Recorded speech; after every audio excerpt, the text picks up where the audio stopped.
Hello everyone, Dr. Sayak here, and welcome to Fifth Species. Now this is the species which combines all previous species we've done up to this point into one so-called florid composition. So let's get started.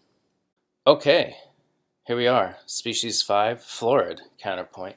Here you see a handwritten score from Bach's Art of Fugue and some very decorative florid, if you will, annotations, drawings there in the bottom. And yes, this is our last species, and what we're doing here is combining all the previous ones together into a beautiful fabric. And here you can see from the Fuchs Gratis ad Parnassum, his example of a species 5. What do you notice about this one? Well, if you take a look here, you can see a prevalence or a predominance of species 3, which is 4-to-1. Quarter notes against one whole note per measure. And you also see a predominance of species 4, which is suspensions here and over here. And of course our cadence formula at the end. We end on an octave and start on a fifth. Again, remember the fifth is a little bit less common than the octave for a starting interval, but it works as long as it's in the counterpoint. You wouldn't want to put the fifth on bottom because then you'd have a vague key or a confused tonality. But I've talked about that before, so nothing new here. Great, let me play it for you, and then I'll talk about some new special rhythmic features.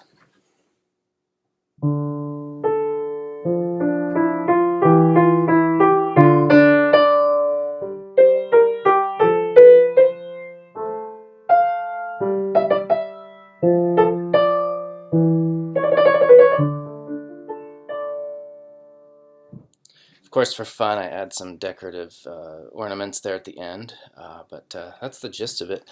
And some new stuff for this species would be found right here in this measure, measure 2. Really cool effect rhythmically. I have another slide coming up right now which will show you that. Let's check it out. I've broken it down for us.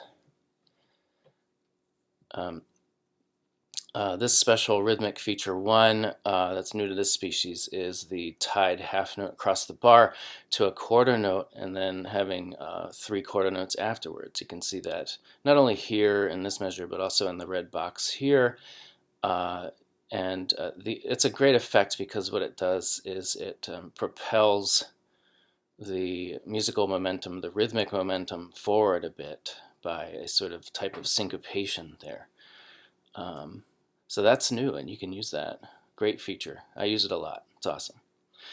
Then the other rhythmic option you have, which is not new, this is actually from one of the special effects from species 4, the suspensions here. Number 2, you can see that fleshed out here in the second red box.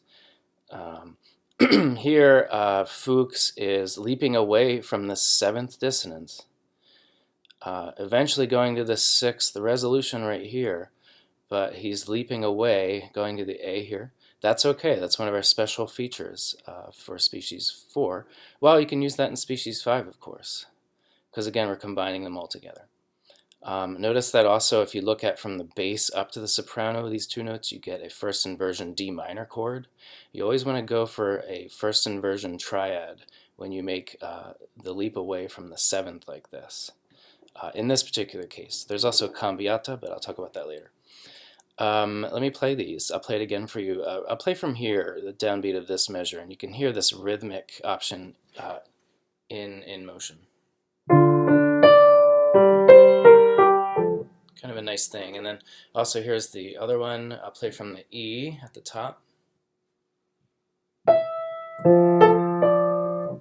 So do use these rhythmic options, really fun and effective.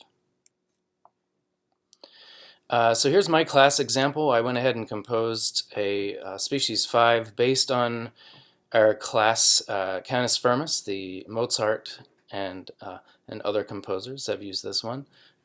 So here's this one, check it out.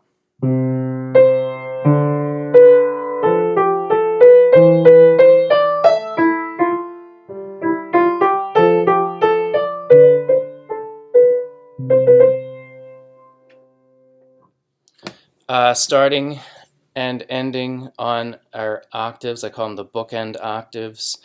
But you can see, of course, a predominance of, in yellow, species 3 here, quarter notes, 4 quarter notes against 1 whole note. And of course, then species 4 in the green here. And this is also species 4 here, but I've used that special new rhythmic option. So lots of fun with that.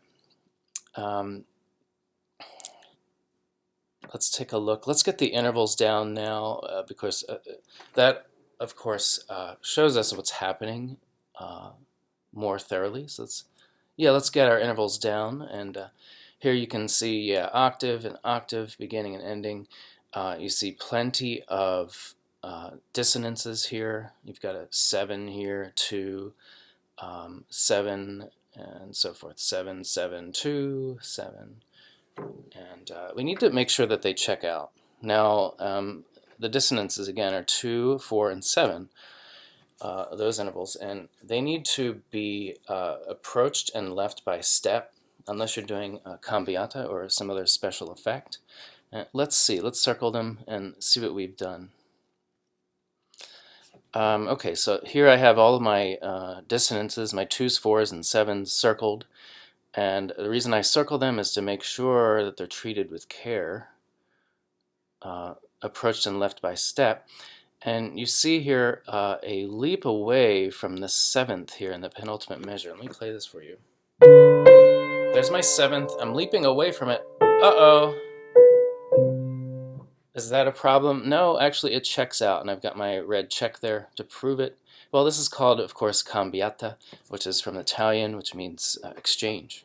What's been exchanged? Well, normally the 7th goes down to the 6th.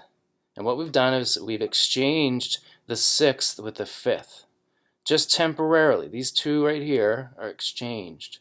Normally, you'd go down to a 6th here, the B after the C, and then maybe an A or some other interval. But here we exchange the two. The A is where the B normally is, but it works because you eventually get to the 6th. It's just delayed by 1 beat. So that's all cool. That's called cambiata. So that's the only exception, or one of 2 exceptions, that we want to consider when leaping away from a dissonance. But otherwise, you want to approach and leave your dissonances by step. Okay, so let's take a look at the beginning and see what happened. Does this check out the 7th? Yeah, of course. This is our 4th species, so we're talking ligatures or suspensions. Dissonance, always put it on the downbeat, and that's the special feature about this species 4. We're putting that dissonance on the strong metric position and resolving, in most cases, down by step. You could also resolve up by step. Of course, not, in this case, you couldn't do it here because you'd have parallel octaves, you see. You'd have an 8, a 7, and an 8 if you did go up to the D. So don't do that. Best case scenario, go down. Most cases, you'll go down. But this one checks out, and it sounds like this. 7th, resolving to a consonance. Let's see more. Yeah, a very funny, big check there, because they all check out. And if you look at the 2nd here, this is just a lower neighbor, no problem. And it is in a weak metric position. In fact, all of these dissonances are in weak metric positions. That would be beats 2 and 4, or even 3. Okay, but remember in 3rd species, which this is right here, quarter notes against 1 whole note, you want to make sure that you don't have 2 dissonances in a row. Okay, and these all check out. Basically, they're all either lower neighbors, neighbor tones, or passing tones in here. And I'll play that.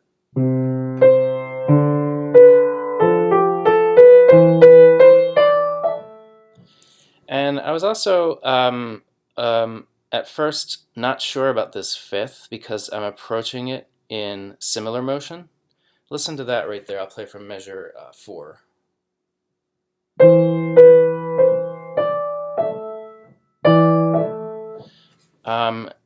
similar motion into the fifth is okay as long as there's not a leap in the counterpoint. Okay, so this works out fine. Whole step or half step in similar motion to the fifth, no problem. But you don't want to leap into the fifth by similar motion. So that's all cool. That works out. In fact, they all work out because my dissonances are treated well. They're all approached or left by step in most cases. I put my suspensions here and here on the strong metric positions, beats 1, and they're resolved down by step. So they're good. And then this seventh, you just pass it on through. A third, so that's good. Here it's a lower neighbor, all good. Then here's my cambiata. I resolve it here in the sixth and end on the octave. So here's the whole thing. And before I play it one last time, just take a look at the contour overall of the counterpoint here. And notice the beautiful contour here. It's got the octave leap there, what I like to call, as you know, the rescue octave, to make the line more interesting at this point. And it goes up, and a beautiful contour to complement the CF underneath.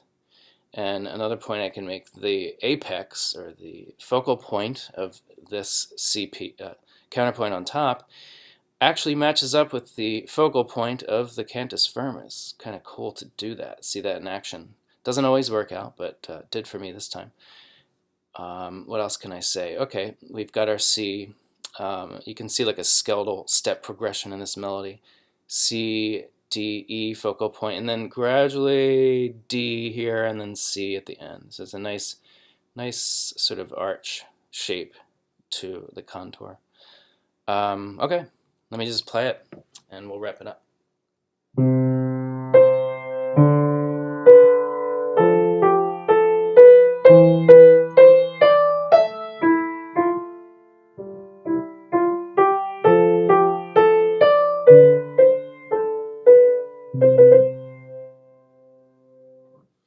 Great, so that's fifth species, and I invite you to have lots of fun with this one. It's really great to craft your own composition, making your own choices based on all of the training we've had with these fun species exercises.